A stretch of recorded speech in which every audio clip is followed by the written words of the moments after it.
Internet, and welcome to SonyCentric, the Outerhaven's official PlayStation podcast.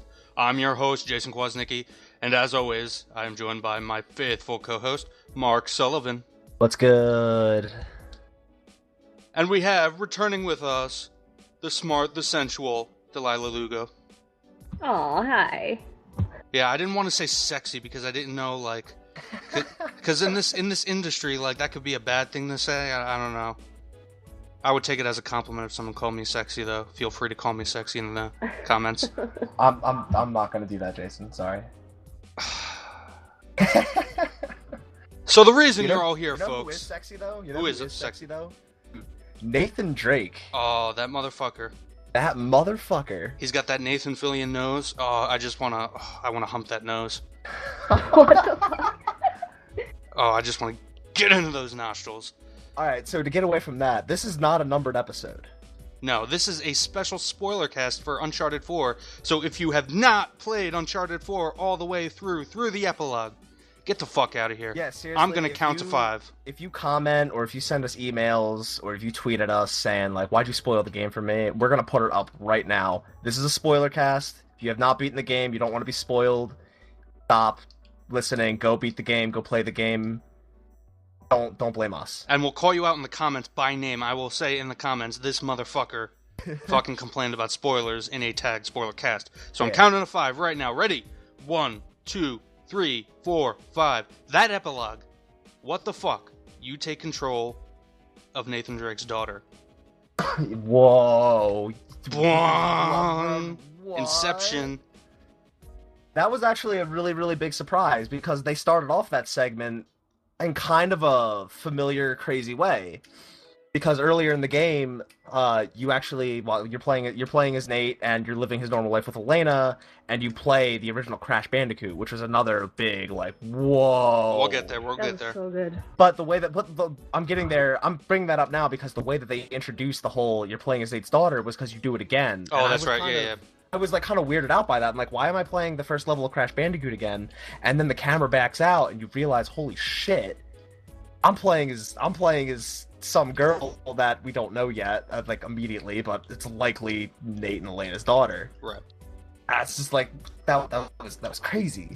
It had a very Last of Us vibe to it. The intro to Last of Us. Definitely. And you know what? I want to go ahead and preface all that by saying, like, that whole game took a lot of influence, just like more subtle influences, not so much gameplay, but it took a lot of influence from The Last of Us in its presentation. Mm-hmm. From the more minimalistic, simplistic HUD to the way the menus were structured, and they upped the cinematic feeling of that game. The entirely. Dialogue too. Yeah, the dialogue, everything. Like and obviously it had to do something with the fact that Bruce Straley and Neil Druckmann took over. Mm-hmm. Of course. But I'm not knocking that as a bad thing. Like, it was awesome because I've always felt Uncharted games, they've always come off as a little, I don't want to have this as like a negative undertone, but I guess kind of corny or just campy. Popcorn pulp. Yeah, pulp. Popcorn pulp. That's a good way of putting it. And this one was it. They upped the ante to where it just felt so much more serious. You know? Right. Of course. And we'll get to that in a sec. But going back to just the general ending. Yeah. So we got to talk about that. Nobody died. Nathan and Elena have a happy relationship. They don't like stop adventuring.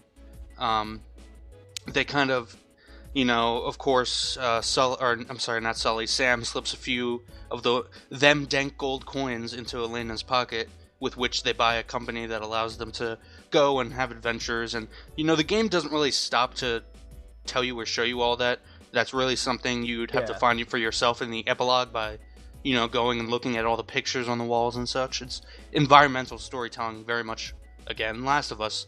And another interesting thing leading into that epilogue to get to the whole point of how that game ended, Sam kind of took Nate's place. Yes. Because Nate finally said, "All right, I'm settling down with Elena. Like we're done with this." And it's also interesting because earlier in the game we find out like Sam and Sully have never really gotten along. Mm-hmm. But at the end of the game, I guess they reconcile all that because Sam says like, "Hey, got a job opening, and Sully was like, "Yeah, sure. What the hell? Come along." Yeah, how's your Portuguese? And then he says in How's your Portuguese, Portuguese? only until your husband comes home. I thought that was really funny. And Sully, he makes it through too. He's even there in the epilogue, like, what is it, like 10 years later? Dude's like 78 and still fucking treasure hunting. He's still, him and Sam are still killing it. Like they were coming to visit during that epilogue sometime soon. Yeah. So, Mark, you took some notes on our very first inaugural episode of SonyCentric, what the kinds of predictions that we laid down there, and I'm pretty sure we were all wrong. Oh yeah, we were all wrong. So the main issue with this, and first before we get into this, Delaila, how did you think this game was going to end? I had a feeling that someone was gonna die. Someone particularly being Sully or Nathan Drake or maybe even Elena. So I thought more maybe Sully or Drake more so than Elena, but I definitely thought someone was gonna die, and I'm kind of glad that no one did. Like, it feels good to have like that happy closure ending. It feels better it feels more earned than I thought somebody dying would. Here's what I want to say to Delaila is you would have fit in perfectly with this episode, the first episode of SonyCentric. We all thought someone was going to die, and we all had a different opinion of who it was going to be. We were all wrong.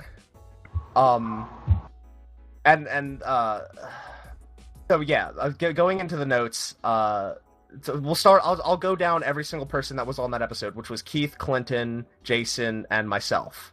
And Keith said that he immediately said Drake was going to die. Drake was going to be the one to kill it, saying that the reason for that was you have to take out the main character if you want this to be the last Uncharted game. Naughty Dog had been very vocal about this being Nathan Drake's last adventure. He said, well, you have to take out the main character in order to do that. That didn't happen. And the way that they got around that was because he finally retired. We got that epilogue with his child and everything, and they still like adventure, but not. They're not. Yeah, from a story perspective, the way they got around that was by, all right, so he retired, but rather than allowing for, in the future somebody could just make a game where he comes back again, because remember he retired at the end of 3. Rather than leaving that possibility open, they showed what happened through his entire life through that environmental storytelling. Definitely. Keith also said that, mentioning that this game is called A Thief's End, since Elena's not a thief, he predicted that Elena would not die. And I thought she would. Yeah. We'll get to that, because I also have the percentages. Keith's percentages were a little iffy, so the only ones that I really got were that Nate had an 80% chance of death, according to Keith. Elena had a 5% chance, and then he went a little over 100%, so I was just kind of like, alright, we'll just wiggle that 15% around Sam and Sully. But Clinton had a different interpretation. Clinton said that Drake wasn't going to die, but he was going to be seriously injured, and or his ego was going to be seriously injured through someone else's death, a close person to Nate, such as Elena or Sully or his brother. Nope. And this would be more of a metaphorical thief's end. No, it didn't happen. He still gave Nate a 70% chance of dying and everyone else lower, but he was leaning towards this more metaphorical death. Jason, you said that there wouldn't be an emotional impact behind Sam dying, so therefore Sam will not be the one to die. And I kind of want to sort of right. I kind of want to talk about that because I feel like after playing that game, I feel like there would have been an emotional impact. Yeah, no, I agree. Dying. I didn't realize how good of a job they would do introducing Sam in one game. I brought this up in my review, and by the way, yeah, my review is live for anyone that has not read it. Go read it. www.theouterhaven.net. Boom. Spoiler alert, you're here for that, but I loved it. I gave it a 5 out of 5. Fantastic game. I was amazed by how quickly they were able to build all of Sam's character, build a history behind him, and make us give a shit about him. He also felt like a very believable brother, an older brother. He was very believable right off the start from chapter 1. There, like Nate's in the at the what the hell is it called? It's a the orphanage. Orphanage, thank you. I couldn't think of the goddamn word. It's a Catholic orphanage. He sees a flashlight flashing, and he immediately knows it's his brother, and he goes running after him. He meets him, and we meet him for the first time, and it's just like, this guy is full of charm. By the way, and that's another important note to make, is that everything we know about Drake's past, like him being a long-lost descendant of Sir Francis Drake, is total bullshit, as we learn in this game. And they made up that pseudonym, or not pseudonym, that fake identity. They grew up in an orphanage. Their parents were shitty. Now, how do you guys feel about that? I loved it. Loved it. Because it gave that saying meaning. Yeah. That's a good point. Sic Parvis Magna, you mean? Yeah, greatness from small beginnings. Yeah. But what about you, Delaila? Did you like that? Oh, absolutely. I mean, it just gave us more of a background to Nathan Drake, and, you know, like you said, Sam jumped right in, and, like, you just felt attached to him, like, you understood why he just came into the story, and it literally brought the entire story together from like his past to the end when you see the daughter. Like, it just really, like, all the puzzle pieces were put into Uncharted 4, and Sam was part of that puzzle piece.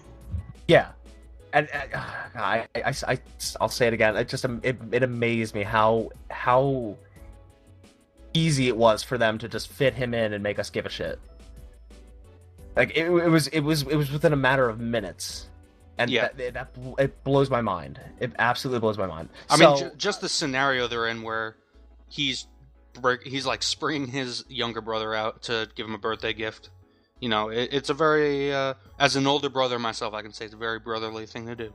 Yeah, there you go. So, I think we can definitely say for sure there would have been an emotional impact behind Sam dying. But it still didn't happen, so we can move on. You said that, Jason. You also said that Sully dying would be the clear choice for someone to die, and did say that someone was definitely going to die. You gave Sully 60% and Elena 40%. So you didn't think it would be Drake or Sam. No, I kind of agree. I agreed with Clinton's position that at the time I thought that A Thief's End would be a more metaphorical thing where... I mean, it was a metaphorical thing at the end of the day, but I thought it would be more Drake, you know, suffers consequences as a result of his choices. And I thought Elena dying would be more of a dramatic consequence than Sully dying. Right. And you know what? I actually... the scene where they were leaving that cave and... Elena was like pretending to be unconscious. Yeah, that was great. About you guys, but my heart stopped. Yeah, I was like, "Oh no, don't do this to me now." And the humor, that was just one example of the humor. Oh my god. Oh god, the humor on this game was it had an impeccable balance between comic relief and being tonally serious. Yeah. Like, and that's especially shined through the banter. But we'll get to that. I want to go over what I said. When I was all about Sully dying. I thought Sully was going to die, quote unquote, for the third and final time. Yeah. Because, you know, we talked about that plenty of times. Yeah, he got shot. He got fake. He actually got real shot in 1, but it hit the journal. And then in 3, he got fake shot in like a illusion, a vision. And poked out ammunition by Drake drinking. Yeah, Drake was water. drinking some dank water. He's drinking some dank drugged water, man. But I didn't think Elena would die. And I said that A Thief's End wouldn't mean Drake's death, but it would be like Sully or someone else to bring Nate completely out of the game. That being said, I gave Elena a 5% chance, Sam a 15% chance, Sully 45%, and Nate 35%. Jesus Christ. I didn't want to rule anybody out. It's so thorough. I know. Dude, I love math. What can I tell? And I also said that we could all be wrong. Which we were. Wanted to end it on that we could all be wrong, and we all surely were. So another thing I wanted to bring up. Okay. Oh, sorry. Continue. I was just wrapping up, like, with our from the first episode. Yeah, basically, don't watch that episode because we're all gonna sound like asshats. What I wanted to bring up next, though, just going back a little further from the end to the climax, dude, that Goonie cave, that gave me chills. That Goonie cave. It literally looked like the thing from the Goonies. Like, I literally thought that you would get on a fight on the top of the boat, like looking for Sam, and then out of nowhere, Sam would like come out of nowhere on the top mast and like stick a knife in the mast and like come down like fucking Sloth and Chunk. Yeah, I gotta be honest. I don't think I've ever seen the Goonies. You guys haven't seen the Goonies? I don't think I have. I was really young. Oh, you know what? Yeah, I probably have, and I was really young. It's Sean Astin's best role before Lord of the Rings when he was Sam. That was definitely a Goonie cave. It was beautiful too. I was just like, oh my god. And the ship looked so badass, and even that end fight scene was amazing inside the ship. Yo, how many times did you guys die during that final boss? A lot. I actually didn't die. Oh my god. Come on! I got black and white a lot, but I didn't die. I'm not gonna Delaila lie. is just way better at video games than us, Jason. like they say, women are probably going to be better in politics because they have more level heads. They're better at us at video games too. Oh my god! Like, I died so many times on that fight. Yeah. I don't know. Rafe was doing those spin moves, and I think you and I talked about this. Those spin moves. It was tough. Yeah. They were kind of quick, and it was a little hard to predict. Like, the camera would kind of move around a little bit. It was weird. Yeah. It was fun. It was great. Don't get me wrong. This leads me into my next question. How do we feel ranking these villains, Rafe and I guess Nadine would definitely be included, against the other villains of past Uncharted games? Delaila? So, I think in one Rafe... we have Navarro and that Roman guy. 2 we have Lazarevich, and 3 we have Marlowe and Halbert. I think the strongest one would be Marlowe, but after playing Uncharted 4, I would say Rafe. Why I really like Nadine, I think Rafe's role, like, you understood why he did what he did. It was like this, like, he was like fiending for like adventure and just like couldn't let go of, you know, the game, like, and I actually liked Rafe the most out of all of them. Yeah, and I totally agree. Rafe has always been a rich boy, and he always wanted to earn wealth, you know, outside of inheritance. He wanted to actually earn, you know, his riches for once. He wanted Drake's legacy, as he said. Yeah, in the final battle. Another thing. Like, he during that fight, he was, you know, when he was going lunatic, he's bringing up like, the great Nathan Drake discovered Shambhala. The great Nathan Drake found the Pillars of Oman. Like, he had it with the legacy of Drake. He wanted a legacy of his own. Mm-hmm. And he at that end, he just lost it. And I do want to bring up Nadine, because Nadine was a villain, but she was kind of a spectator to the madness. Well, I will say she's kind of necessary, though, because she's a foil, because because Rafe isn't a foil for Drake. Rafe is a foil for Sam, because both Sam and Rafe are kind of consumed by that lust for adventure. Mm-hmm. Nadine is actually the foil for Drake, because she, like Drake, is kind of the observer that by the end of it is like, no, fuck all this. Yep. Like, we got to get out of here. Yeah.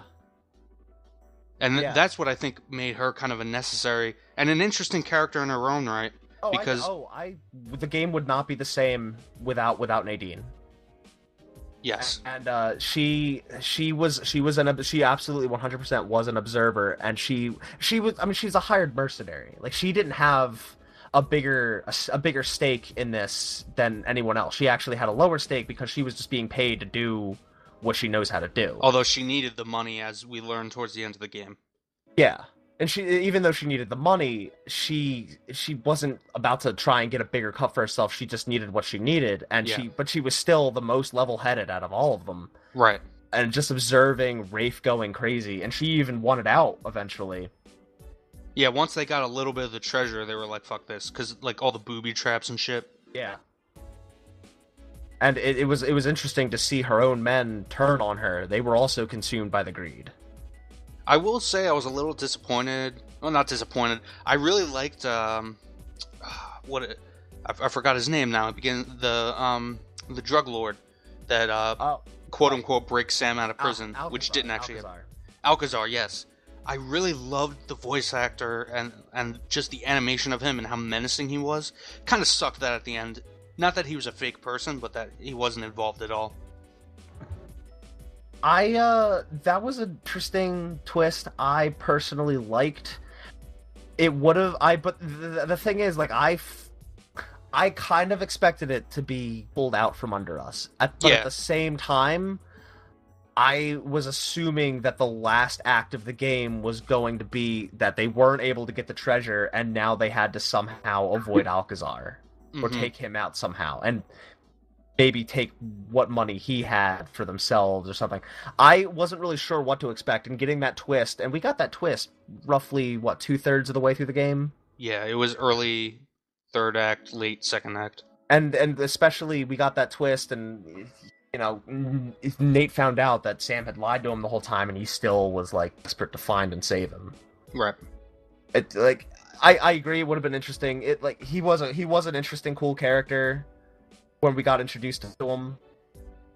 But I wouldn't have wanted to take away from Rafe and Nadine after seeing what happened with them. Oh no, yeah, I get why. Progression. I get why story-wise he had to go, but he was such an interesting character while he was there. No, for sure. So talking about this is a really terrible segue. Talking about the third act. So, Libertalia. How do we feel about that?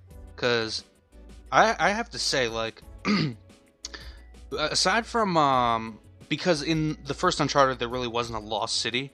It was just, El Dorado turned out to just be a statue. So it was really just an adventure realm through an island. But, like, as for Shambhala and Iram of the Pillars, those segments of the games actually turned out to kind of be my least favorite, simply because I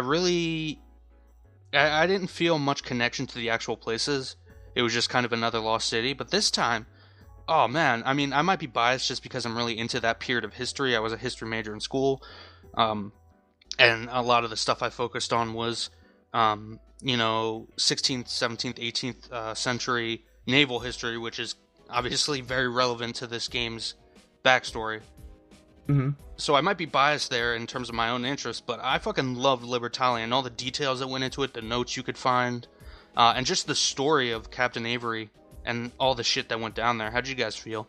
Well, let me pose this question to the two of you. How did you feel about the supernatural elements of the previous games? So, like, in the third one, it felt a little forced, but... Okay, and what about you? What about you, Delaila? I mean, I didn't mind it. I thought, like, the Beast and 2 were pretty cool. Like, I appreciated that this game didn't focus on that, and it was more so, like, you seeing, all the pirates, like, band together, and then, like, they were giving you little hints, like, more, like, learning more and more about them in the notes and the environment, seeing, like, Thief written all over their pictures, and then at the end, you see them, like, around the table, like, all, like, massacred because they, got into a fight. Like, the Supernatural wouldn't have fit in this game, and I like that it didn't, and not that it took away from the other games, but I felt like this had a lot more substance to it. There was a history behind Libertalia, whereas with Iram of the Pillars, it's like, oh, now we know why the city disappeared. Everybody drank the water and, fucked themselves up. Or like Shambhala, it's like, oh, everybody ate tree sap and fucked themselves up. Like, there was an actual history and an interesting politic behind why, Libertalia went under. I've always felt the supernatural stuff in the previous games has been the weakest part. Oh, for sure, yeah. And the reason that since my review, and I will probably continue to say this, I feel this is the strongest entry in the series, even beating out 2, was we've always gone through Uncharted, like knowing about this like this hidden civilization or this like hidden treasure, and we always got to it at the very end. This introduced us to it halfway through. And we got more. That's why I feel like we actually cared about Libertalia, because we got so much time to spend there and learn the history and learn what happened, and it gave us more of more time and more of a chance to actually care about it and the people that went mad in it, and keeping out supernatural stuff and keeping it much more economical, so to speak, because it mostly all revolved around the riches and treasure of these pirates. I feel like that made it. It just made it stronger. It made it. I said this in my review. This is the most grounded entry. This is the entry that is the most grounded in reality, because they don't have any of that. They ate tree sap and they became Beast from X-Men, or they opened up some golden coffin and inhaled some dead man's ashes and became zombies or something. It's none of that stuff is here. No, these are people. These are pirates from actual history that got real consumed people, by their greed. Real people, and that got consumed by their greed and killed each other over it. And the thing I like the most about it is that not only does it tie in really well to like themes of the history behind it, like these people lived during early Enlightenment period, so like people are starting to believe in like liberty and democracy, but then obviously Libertalia is an example of how that shit can go sideways real fast. But I love how it ties in so well to the plot and the story of the characters themselves, like Drake and Sam, to the point where it comes full circle right at the end when you're in that chamber with Rafe and you're about to fight, and Nadine's like, look at what the fucking treasure did to these two guys, and they're like, who? Mm-hmm. And you look over, and it's the skeletons of Avery and 2, and they both have their swords in each other.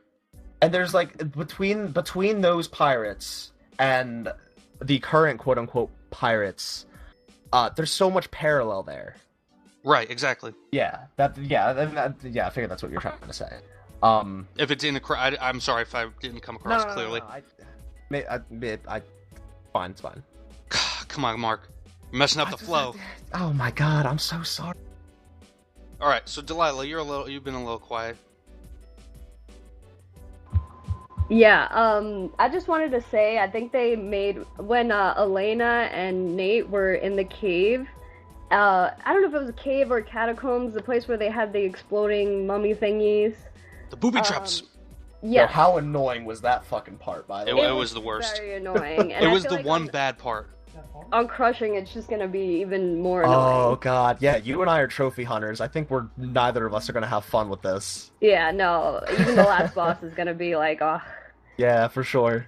But I think that Elena and Nate even like made a joke about the supernatural elements in previous games. They were like, oh, it's like a pirate ghost or something like that. Yeah. Yeah, I thought that was funny. I thought that they were like joking on the old games, like the supernatural, like, oh, it's gonna be a pirate ghost. And like, no, it's not. That's just a joke. The game was very meta like that, where it made jokes both about the series itself and gaming in general. Like the whole point, Drake makes at the end, like, you're never gonna be satisfied with another adventure and whatnot. Like that's really not even just, isolated to the Uncharted series. That's kind of a gaming thing in general. Like, if we had another Uncharted after 4, would we really be satisfied? Hell, I'm satisfied with Uncharted 4.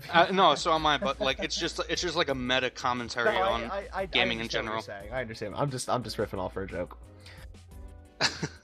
But I did want to touch on a little bit because Delaila bringing up like the cheeky little lines that they said, the script and the dialogue in this game. Did you guys have an experience when you were driving in the Jeep in Madagascar where you left the Jeep and Sam was telling a story and you left the Jeep and then you get back in the Jeep yes. and Sam is just like, oh, so where was I? Yeah, so what were you saying, Sam? Yeah. Oh yeah, that was my amazing. god.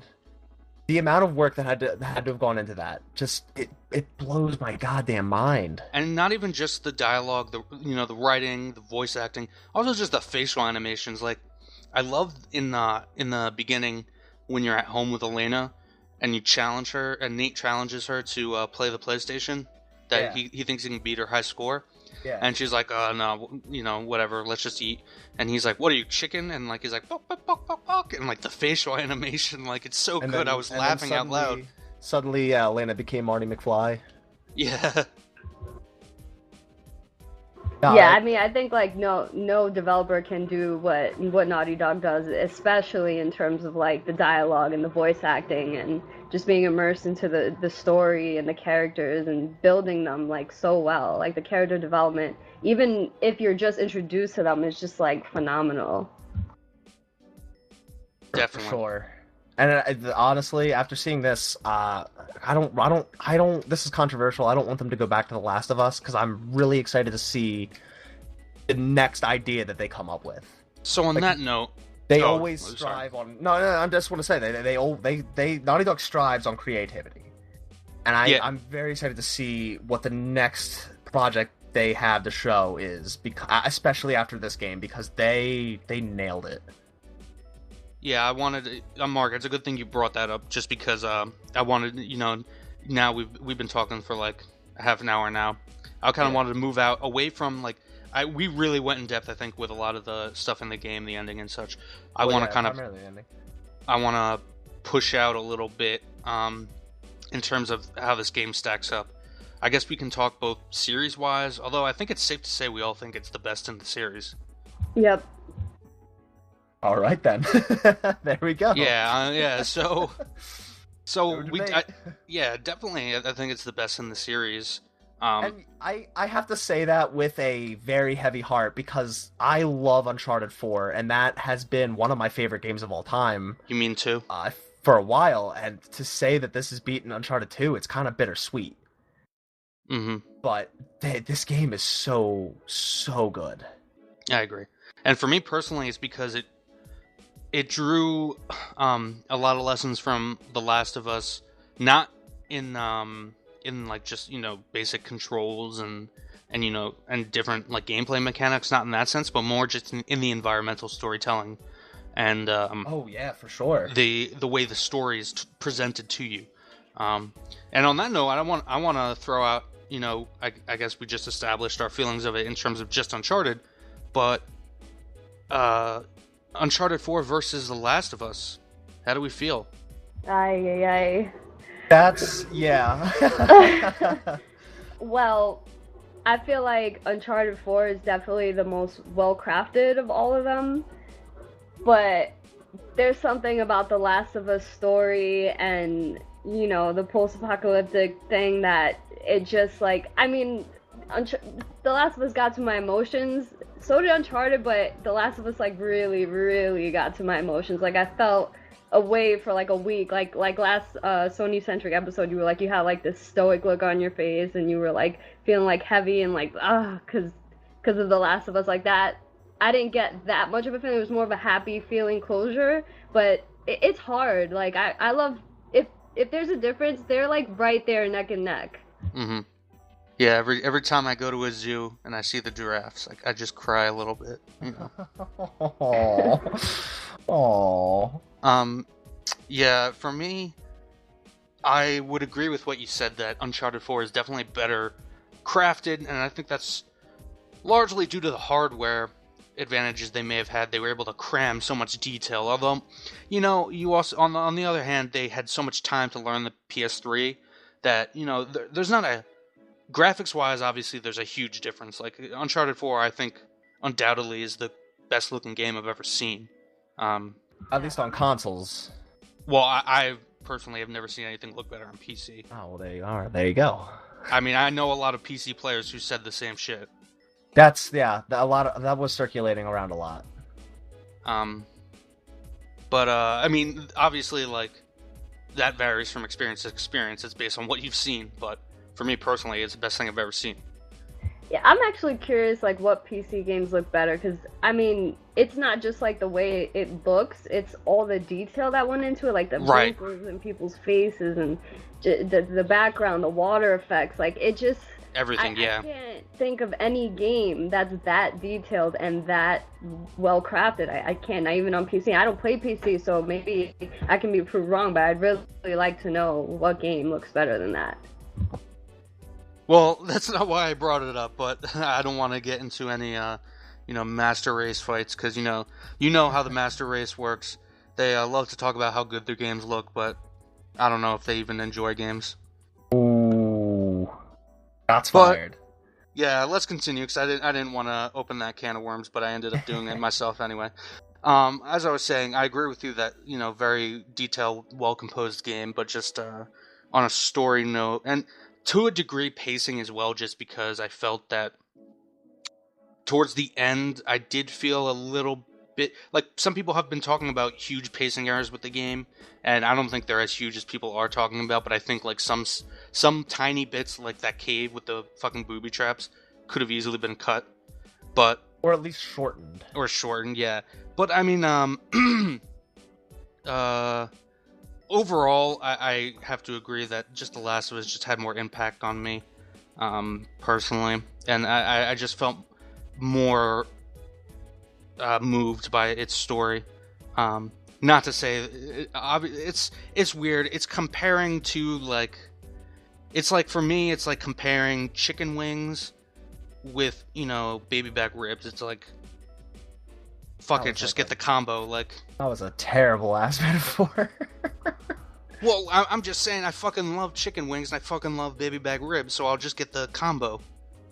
The way I see it is that these both The Last of Us and Uncharted 4 are pretty incomparable. The Last of Us, yeah, it played at your emotions a hell of a lot more because of its setting and in comparison with this game. But the way we have to look at it is The Last of Us is an introductory game to that universe, that setting, right? It's the first game, I don't know of many, but it's the first and only game currently within that universe. Whereas Uncharted 4 is the fourth game, fifth if you count Golden Abyss, and it's also the finale. Having that play at your emotions, it's kind of playing at your emotions in a different, in a different way, both in setting 100%. and in where it is within its own separate franchise. They also play vastly differently, just due to the genre that they are. And I had another point, and I don't remember what it was, but oh well. I feel like I've made my point enough. I can't necessarily put one over the other just because they're so different. Right. And I also kind of just don't want to because I love them both. Yep. I agree. Exactly. It's hard. It is hard, and I will definitely agree. As far as emotions go, The Last of Us will win. Yeah. Because no game made me feel the way The Last of Us made me feel. But it's also like, just like we began in the beginning. Mm-hmm. Uncharted is pulp. Even if this one has a slightly more moody tone, it's still pulpy. Yeah. So it's different things.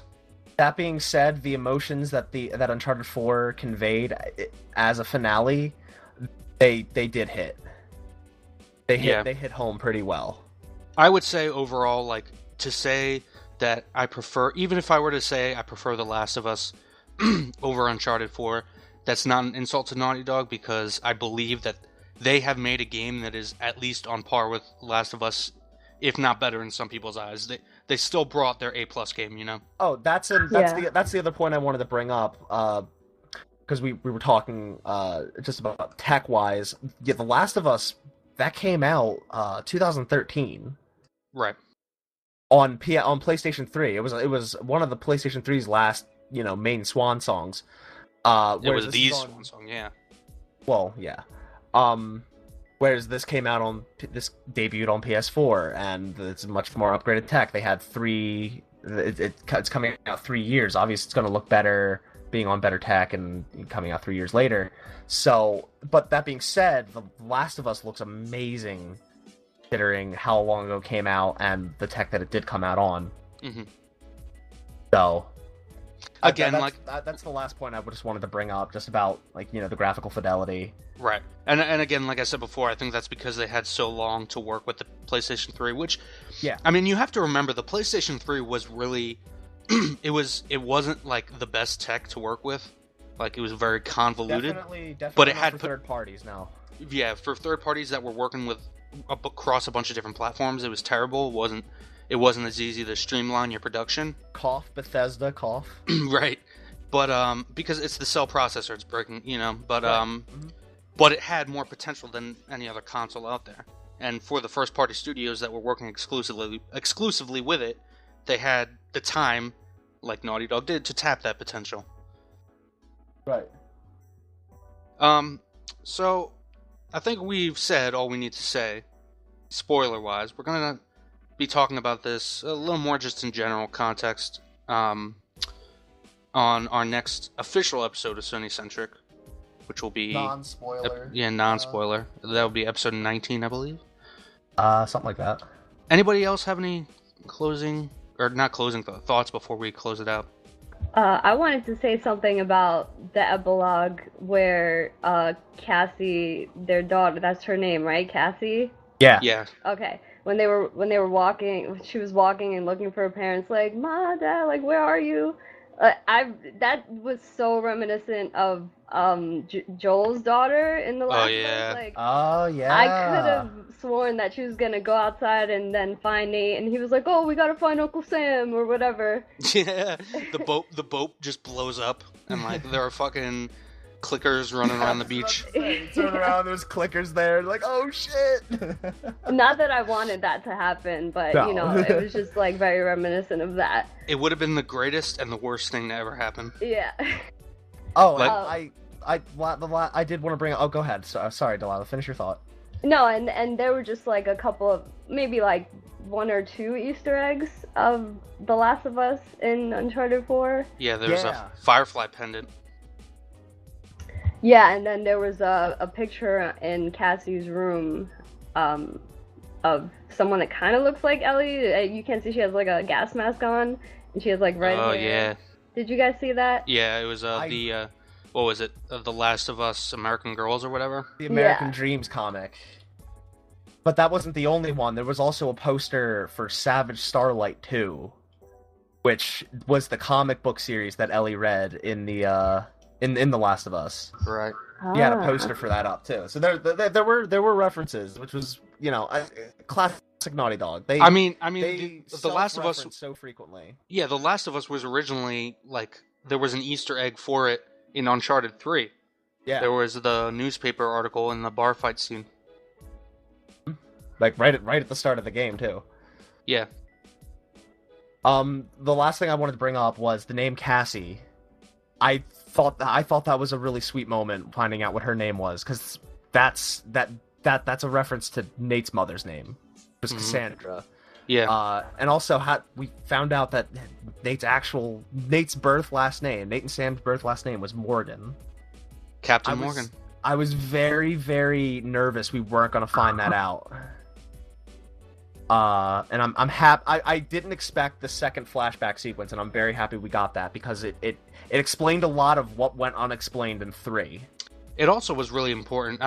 It's funny how we made this one last mention. We thought we were closing out, but now we're not. Well, we'll close that after. This is really important, though. I think we should talk about it. That flashback, I completely forgot about it, but it's so important story-wise, just because if you take the time to go through all of that old woman shit in the mansion, it's pretty much the same thing as the epilogue, except you're looking at a woman whose life like completely disintegrated because she went on all these adventures. She lost contact with her husband, and her son pretty much disowns her, and it turns out that old woman is the woman your mom worked for or whatnot. Yeah. And it completely, it's supposed to like make you think like, oh, this is what's going to happen to Nate. But then the complete opposite thing happens, and literally the story of Nate and Elena is told in the exact same way in the epilogue. Really interesting, really like perfect storytelling. Definitely, that theme was like present for her, for Nate, for his brother, for Rafe. Like it was just there. Like well executed. All right, so I think we've pretty much wrapped up talking about Game of the Year 2016, haven't we? GOAT, yeah. GOAT, no, yeah, it's GOAT. It's greatest of all time. So, yeah, so that's going to do it for us for this spoiler cast. So, I think we're going to be doing some more of these. If you liked it, like this video and let us know if we're doing a good job with the spoiler casting down below. Did we spoil too much for you? Too little? Not enough? Please, let us know in the comments. As always, folks, this has been SonyCentric, the Outerhaven's official PlayStation podcast. I'm your host, Jason Kwasnicki, and I've been joined by Mark Sullivan and Delaila Lugo. If you would like to check out more content from the Outerhaven, please go to YouTube. Check out www.youtube.com/theouterhavennet, or if you want a little quick shortcut, you can go to yt.theouterhaven.net. That will link you directly to our YouTube page. Subscribe. You can check out all of our other podcasts, our gameplay videos, our news coverage of different, what have yous, conventions and whatnot. So, that being said, peace out, Internet. Later. Peace out.